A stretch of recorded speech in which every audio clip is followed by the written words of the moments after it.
시사풍향계 기호일보 한동식 국장 나오셨습니다. 이슈 포커스. 국장님 어서 오십시오. 네, 안녕하세요. 제가 앞에 이슈 포커스를 빼먹고 바로 시사풍향계로 갔네요. 예. 자, 그나저나 본론으로 좀 들어가서요. 네. 최근에 그 탈북민 단체가 경기 강원 접경지 일원에서 대북 전단을 살포했다고 주장한 뒤에 인천시가 그 강화도 등 그 접경 지역에서의 그 대북 전단 살포 행위를 원천 차단하기로 했다고 합니다. 이 소식부터 좀 전해주시죠, 국장님. 네, 그렇습니다. 정확한 사실관계는 확인되지 않지만 최근 탈북민 단체가 경기 강원 접경지 일원에서 두 차례에 걸쳐 대북 전단 50만 장을 살포했다고 주장하면서 이 접경 지역의 긴장이 고조되고 있습니다. 무엇보다 북한의 움직임이 심상치 않다는 점에서 이 북한과 접한 이 자치단체에서는 비상이 걸린 상황인데요. 실제 대북 전단 살포 사실이 알려진 이후 이 북한이 군사분계선 인근 이 군부대 고사포 등 이 장비를 남쪽으로 전진 배치한 것으로 알려지면서 우려가 커지고 있습니다. 이런 상황에서 대북 전단 살포가 이 실행될 경우 북의 도발을 자초할 수 있다는 판단도 나오고 있는데요. 따라서 인천시는 한미 정상회담을 앞두고 북한을 자극할 수 있는 전단 살포 가능성이 크다고 보고 강화도 등 이 접경 지역에서의 대북 전단 살포 행위를 원천 차단하기로 하고요. 경찰과 이 비상 감시 태세에 돌입했다고 합니다. 근데 이 대북 전단 살포가 이게 워낙에 비밀스럽게 추진되는 그런 부분이어서 네. 이게 전면 이렇게 완벽하게 차단하기가 쉽지 않을 텐데 이게 지금 어떻게 준비를 하고 있는 거죠? 네, 이게 대북 전단 살포가 이게 어느 지역을 특정 짓기가 쉽지 않습니다. 네. 이 바람과 기류를 이용한 대형 풍선을 이용해서 이 살포하는 것이라서 전단 살포 단체를 따라다니지 않는 이상 이 원천 차단은 쉽지 않은 게 현실입니다. 왜 그러냐면 이제 이 대북 전단 이 부분에 대해서는 살포 이후 이 또 법이 3월달에 개정되지 않았습니까? 그러고 나서 이 부분에 대해 엄단하겠다 이런 조치가 있었지만 계속해서 그 전단 살포가 이루어지고 있는데요.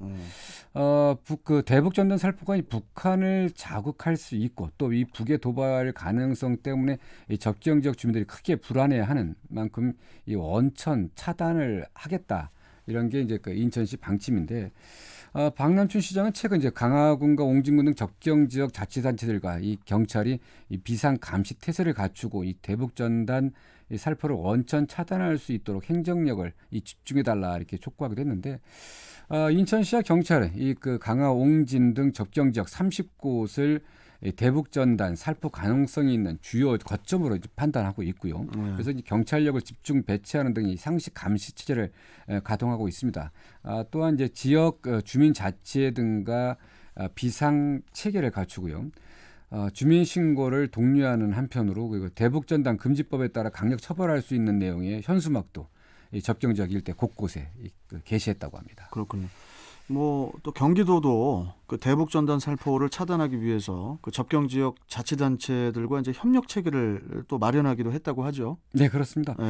북한과 이제 폭넓게 마주하고 있는 경기도도 최근 대북 전단 살포 예상 지역인 이제 포천과 연천 그리고 파주, 고양, 김포 등 접경 지역의 부단체장들과 영상 회의를 열고요. 대북 전단 살포 차단을 위한 협력 체계를 마련하기로 했습니다.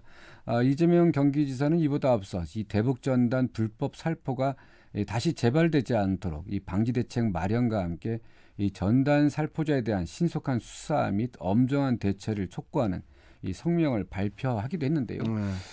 경기도 역시 한미 정상회담을 앞두고 이 북한을 자극할 수 있는 이 탈북민 단체의 전단 살포 가능성을 이 원천 차단하기에 다양한 대책을 마련하고 있다고 합니다. 대북 전단 살포는 2010년부터 2020년까지 인천 강화와 경기 김포 일대에서 그동안 25차례에 걸쳐서 251만 장이 넘는 대북 전단이 살포된 것으로 이제 집계되고 있는데요. 같은 기간에 강원 철원과 경기 파주 연천 등 이 접경 지역에서 이 북측으로 보낸 이 전단만 2천만 장에 달한다고 합니다. 그래서 강화와 김포 지역에서 보낸 그 대북 전단의 8배 달하고 있는데요. 하여튼 이 부분 때문에 지금 상당히 긴장이 고조되고 있습니다. 그리고 이 대북 전단이 살포될 경우에 또 북의 그 도발 가능성도 이제 배제할 수가 없다고 하는데 당장 그 우리 주민들의 불안이 되게 클 것 같은데 이제 어떻습니까? 네, 그렇습니다. 지금 일단 강화군 같은 경우에 강화군은 바로 이제 북과 이 바다 하나 사이를 두고 접하고 있는데요. 앞서 전해드렸지만 최근 이 탈북민 단체가 그 강원과 이 경기 지역에서 두 차례 걸쳐서 대북전단 살포한 이후에 이 북의 움직임이 심상치 않다고 하는데 이 때문에 주민들의 불안이 커지고 있습니다. 이 강화군의 이 교동면과 삼산면, 양사면 그리고 송예면, 강화읍 등의 이장들은 최근에 철책선 인근 남북 철책선 인근에 남북 평화 저해하는 대북전단 살포를 반대한다는 이런 현수막을 내걸었는데요. 이들은 대북전단 살포로 이 주민의 생명과 안전이 위협받고 있을 뿐 아니라 이 관광객 감소로 지역 경제에도 악영향을 끼칠 수 있다고 호소하고 있습니다. 현재 경찰이 이 기동대 등을 동원해서 대북전단 살포가 예상되는 곳곳에 감시 활동을 벌이고 있는데요. 인천시도 이제 경찰과 함께 주요 지역에 대한 24시간 감시 체계 구축과 함께 이 만일 사태에 대비하기 위한 접경 지역 주요 대피 시설도 집중 점검할 계획이라고 합니다. 뭐 우리 그 주변에 살고 계시는 우리 주민들이 더 걱정이기 때문에 네네. 이게 확실하게 좀 대책이 마련돼야 될 것 같고 그런 생각도 들어요. 뭐 이거 이제 대북 전단 이게 전단을 뭐 저희가 이제 어렸을 때 삐라라고 하고 막 그랬었잖아요. 그렇죠. 예. 삐파라치 뭐 이런 거 있어가지고 좀 이렇게 포착해가지고 그걸 신고하면은 뭐 이게 좀 뭐 혜택도 가는 뭐 그런 것도 좀 있어야 되지 않나 원천 차단하기 위해서는. 지금 법이 이게 그 대북 전단 금지법이 지금 만들어져 있습니다. 근데 이제 이렇게 그 계속돼서 이 살포 행위가 일어나니까 좀 더 이제 어떻든 이 국민들의 안전과 생명을 지키기 위한 좀 더 보다 적극적인 대처가 필요할 것 같습니다. 그 삐라 전면 그 대북 전단 살포하시는 분들 우리나라 쪽 말고 저 중국 쪽 가서 거기서 이렇게 좀 하시는 건 어떨까 이런 생각도 좀 드는데 복잡해지니까. 네. 자, 다음 소식 가보겠습니다. 이것도 GTX-D 노선 관련 얘기네요.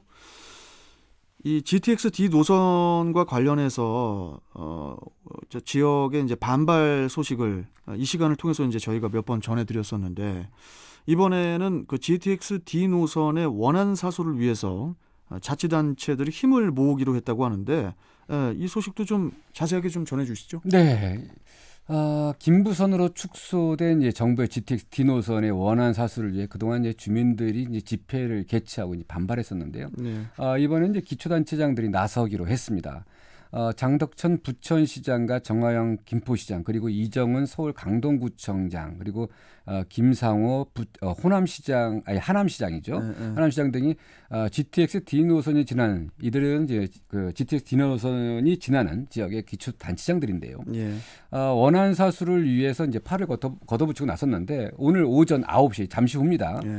서울 지하철 7호선 이제 부천 종합운동장역 1번 출구에서 GTX-D 노선 원안 사수를 위한 촉구를 위한 공동 입장문을 발표하기로 했다고 합니다. 이들은 공동 입장문을 통해서 GTX-D 노선의 필요성과 이 타당성 등을 고려해 정부의 광역 교통 개선 대책 수립을 촉구할 예정이라고 하는데요. 이번 기초 단체장들의 공동 행동에 앞서서요. 그 정하영 김포시장과 신명순 김포시의회 의장 등은 이제 그 GTX-D 노선의 원안 추진을 위한 공동 성명서도 발표하기도 했고요. 김포시에서는 이제 최근 GTX-D 원안 그 사수를 위해서 그러니까 범시민 그 서명 운동도 진행해서 지금 10만 명 이상의 서명을 받았다고 합니다. 그래서 24일 경기도에 시민들이 서명부를 전달하기로 했다고 하는데 또 며칠 전에는 이낙연 전 그 민주당 대표께서 그렇죠. 그 김포 노선을 타기도 했는데 어떤 이 부분에 대한 이 대책들 좀 만들어져야 될 것 같습니다. 이게 제 개인적인 생각 하나 국장님께 말씀을 드리자면은 GTX-D 알파벳 D잖아요. 이게 D 노선. D 앞에 뭐 하나 더 붙어야 돼요. 지금 저 김부선이잖아요. 김포 부천. 앞에 미니가 붙어야 됩니다. 미니 작은 거. 빅이 아니고 미니. 지금 GTX A, B, C 노선 같은 경우에는 아주 그 남북 뭐 동서해가지고 길쭉길쭉하잖아요. 네. 근데 지금 이게 딱 보면은 지금 김부선은 너무 짧아요. 예, 그게 무슨 저 D 노선입니까? 미니 D 노선이지. 어쨌든 이게 지금 그 김포에서 이제 하남까지 서울을 거쳐서 하남까지 연결되고 또 인천도 이제 그 이쪽에 청라에서 같이 연결돼서 그 공항으로 이렇게 연결될 수 있도록 지금 Y자 노선을 좀 주장하고 있는데, 그러니까 근데 좀 저기 지금 걱정스러운 것은 이렇게 이 김포 그리고 부천, 하남, 이 강동 구청장까지 이렇게 하는데 인천은 지금 지난 노선에 대한 구청장들은 좀 함께 하고 있지 않습니다. 지금 이제 함께 지금 되고 있는 게 서구 그리고 지금 계양 이 그 두 구를 지나고 있는데, 그리고 또 Y자 노선에 대한 이런 그 목소리는 인천은 지금 크지가 않아요. 근데 지금 어쨌든 다음 달에 발표 예정인데 인천도 이런 목소리를 좀 내야 될 것 같은데 좀 걱정입니다.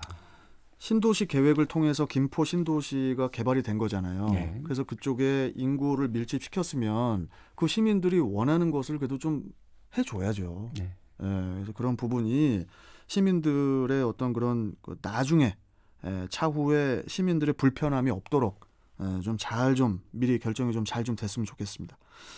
자, 오늘 말씀 여기까지 듣겠습니다. 고맙습니다. 네, 감사합니다. 자, 이슈 포커스 기호일보 한동식 국장이었습니다.